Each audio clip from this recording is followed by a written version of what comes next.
नालागढ़ की ऐसी गौशाला में आया है जहाँ पे पुण्य मिलता है दोस्तों। नमस्कार दोस्तों, मैं आपका संधू भाई। दोस्तों आज आए हम महादेव गौशाला में।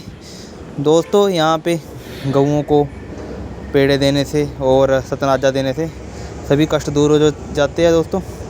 और दोस्तों ये गौशाला हमारे नालागढ़ में महादेव के पास पड़ती है। दोस्तों यहाँ पे इतनी सारी गऊँ हैं, यहाँ की देखो खूबसूरती।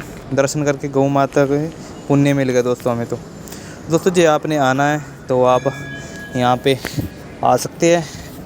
और दोस्तों जे आपने गौदान करवाना है यहाँ पे हो जाता है। और हर हर महादेव जी।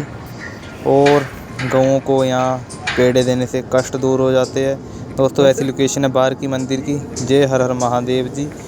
और दोस्तों वीडियो अच्छी लगी लाइक करना, शेयर करना। और मिलते हैं दोस्तों आपको अगली वीडियो में। हर हर महादेव। शिव शंकर भोलेनाथ जी की जय हो।